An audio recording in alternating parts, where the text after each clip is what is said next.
دا قصه د یو داسې سړی ده چې هغه پسې د ټول ملک آرمي شوي خو هغه د مر خوله کې گیر شي هغې باوجود هغه ژوندی روزي صدا سیوشي په نن کهانۍ کې د کهانۍ په شروعات کې مونږ وینو چې 12 خاص آرمي والے نوروې ته لیږل ولې چې هلته د جرمني آرمي والا قبضه کړې وه او د هغې کارو قبضه علاقو ته په پټه ورځي او د فوجانو د اډو به پته لګوي څه هفتو ټریننګ نه پس 12 کسان یې د میشن دپاره ولیږل او هغې له د ضرورت سامان ورکو او د یو کشتۍ په مدد باندې ولیږل خو د جرمن فوجانو دی یې د لرې نه ولیدل او په دې حمله شروع کړه او د دې د کشتۍ تباه کړه او هغې 11 فوجان خو ګرفتار کړل خو په دې کې یو سړی چې د هغه نوم جان بارشلوډ و هغه ته ځان پټ کړو د هغه ځای نه وتښتېدو خو دلته د جرمن د فوجانو دی ولیدو نو دوی په یو شان ډزې شروع کړي او جان په یو ګولۍ باندې په خپه ولګي او هغې د دې وینې نشان پسې رواني خو جان په سچل باندې هغه ځای نه وتښتي او د دې د نظرونو نه ځان بچ کړي او لګاتار سفر کولو نه پس هغه مخې ته یو تالاب راشي او د شپې ټایم او یخني ډېره زیاته وي نو هغه وایي که ماته څه ټکانه میلو نه شوه نو د دې یخنۍ د وجې به زه ډېر زر مړ شم خو د دې فوجانو نه ځان بچ کولو دپاره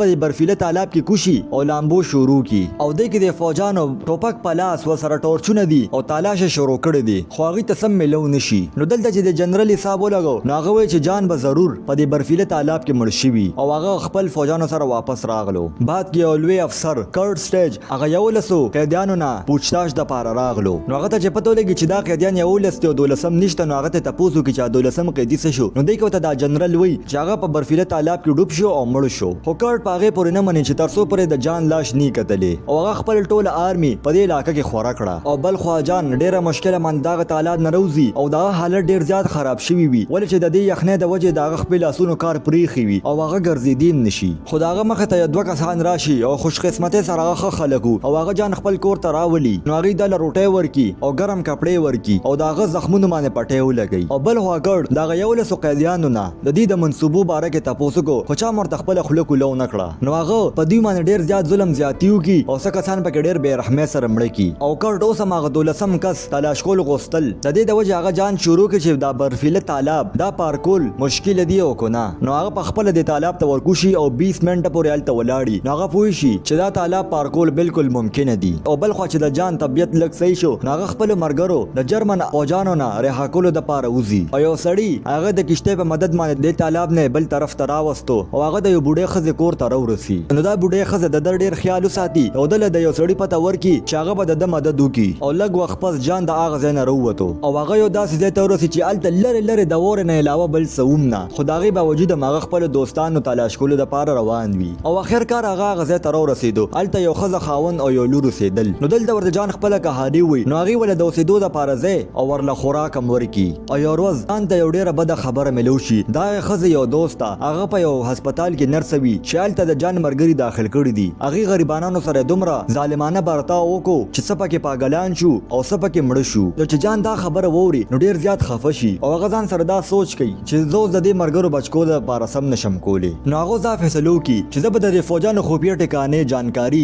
سویډن له ورکم او هغې به د جرمن دا فوجان د دې ځای نه ختم کړي او بل خوا کرټ ته د قیدیانو څه جانکاري ورنه کړه نو هغې دا قیدیان ټول مړه کړي او بل خوا یو افیسر کرټ ته وایي چې موږ د هر یو کور تالاشي واغشته خو هغه 12 کس موږ ته میلو نه شو او موږ په ریپورټ کې داسې ورکړو چې موږ 12 دشمنان مړه کړل نو دلته ورته کرټ وایي چې زموږ مشر هټلر له موږ داسې څه جانکاري نه شو ورکولی چې د هغې موږ ته ثبوت نه میلو شوی او بل خوا جان یو مچوارې کور ته راورسېدو چې هغه د کشتۍ په مدد باندې د دې سیند دی بل طرف ته راواړئ او پتلو کې ورته دا سړی د اخبار کې وښیي چې کرټ د هټلر یو ډېر خطرناک جنرل دی او هغه تر اوسه پورې خپل دشمن ژوندی نه دی پرېښی او د هغه بله نشانه جان دی او آخر کار دا کشتۍ دی بل طرف ته راورسوي او دې مچوارې جان له سره خوراک سامان او څه نور څیزونه ورکړي او جان خپل سفر شروع کړي او هغه ګڼ ځنګل او اوږده اوږده غرونه پار کړي او یو وړوکي شانکلي ته راورسي خو بدقسمتۍ سره هلته د جرمن فوجان موجود او کرټ هم پکې و خو چې څنګه جان په هغه ځای باندې تېرېږي نو هغه وښویږي په واوره کې راپروزي او کرټ ول خوا له راشي او د هغه په سترګو کې ګوري او داسې لګي چې کرټ دې نیو والا و نو کرټ د ده د غورځېدو مذاق وړه کړو د هغه ځای نه روان شو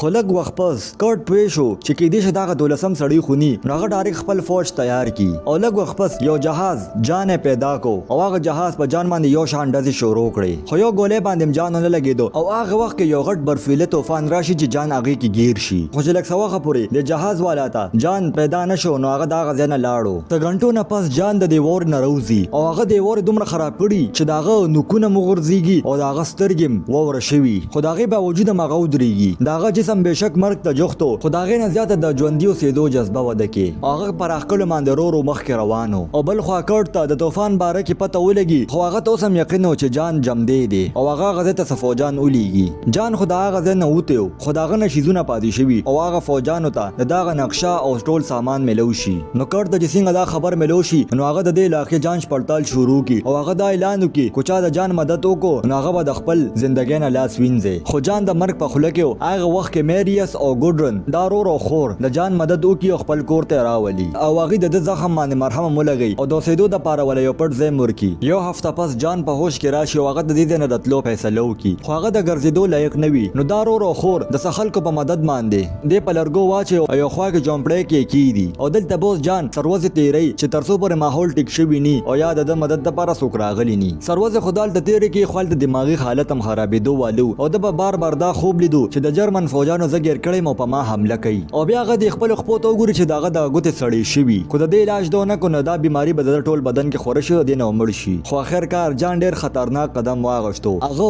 دا سړی غوته د دې غوته نکټ کې چې دې سره هغه د دې درد د لاس ډیر زیات چغې وخی خو د دې فیصله د وجه داغه ژوندۍ بم بچ شي نه هر ورځ بعد میریس هغه خپل مرګرو سره راغلو او جان داغه زینو چتکو او په لرګو واچو او داغه زینه بوتلو او لږ وخت پس هغه د یو غټ کانی د لاندې واچو او د تلو نه مخ کې میریس وسره دا وادو کی چې داغه د مدد لپاره بځیو سړی را لګم او هغه به تاسو سره خپل ملک ته تلو لپاره مدد وکي خو سګنټي تیر شو د لپاره سوکرا نشي او دلته اوس شپم شي او دلته یخني -20 ډیګري ته ورسي او د جان حالت هم ډیر زیات خرابېدو والا شي نو دلته جان پوه شي چې زوس بچ کېدو والا نه يم او بیا موږ ته خي چې میریس او ګډرون یو بل ته خبرې کولې چې جان با خپل ملک ته صحیح سلامت رسیدلی وي کنه خو لږ وخت پس یو سړی ډیر پیار راغلو دراصل دا هغه سړی چې د جان مدد کو د ملک نه پار کولو د پاره نو میریس وته دلته وی چې سو شو نو دا سړی ورته وی چې ما غکان غیر چاپی روکته خو جان الته نشته نو اوس میریس دا احساس شو چې جان ما د غلط کانی د لاندې اچولې دي نو زر هغه خپل مرګرو سره غزه تراشي او دا وره کنسل شروع کی چلته ورته جان ملو شي خو هغه کی نه خو لږ وخت پس هغه حرکت شروع کی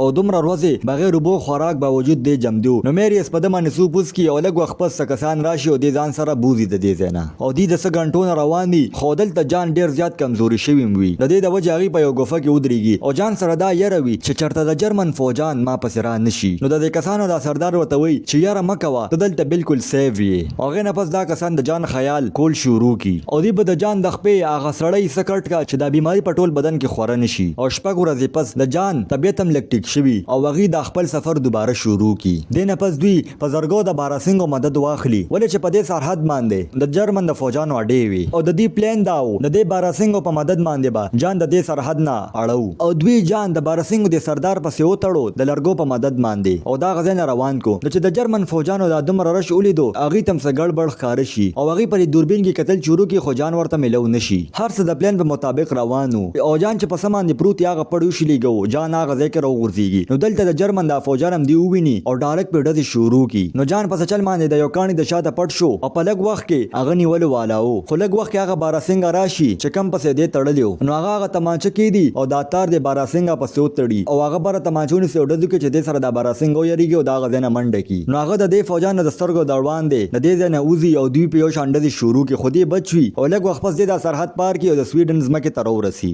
نو جان د خوشاله نه سم پاگل کیږي او بل خو د جرمن د فوجانم څنګه شي کولای ول چې د سرحد نه دې طرف ته علاقه چې کومه واغه د دې قبضه کې نه و نو هغه کړ د دې خبره ورکی او هغه ته دا یقین ناراضي چې هغه په ژوندۍ کې پړومبي ځل هار او منلو درې میاشتې پس جان سکاټلند ته راغلو داغه د جسم زخمونه ټیک شوي خو د زړه زخمونه لا اوس هم نو ټیک او هغه د خپل جنرال ته راشي او هغه خفیه رازونه ورته ورکی چې هغه سره د دوی د ملک آزاد شي او دې سره دا کہانی ختم شي کو تاسو دا کہانی خوښ شوي نو دا ویډیو در سره لایک کړئ او چینل در سره سبسکرایب کړئ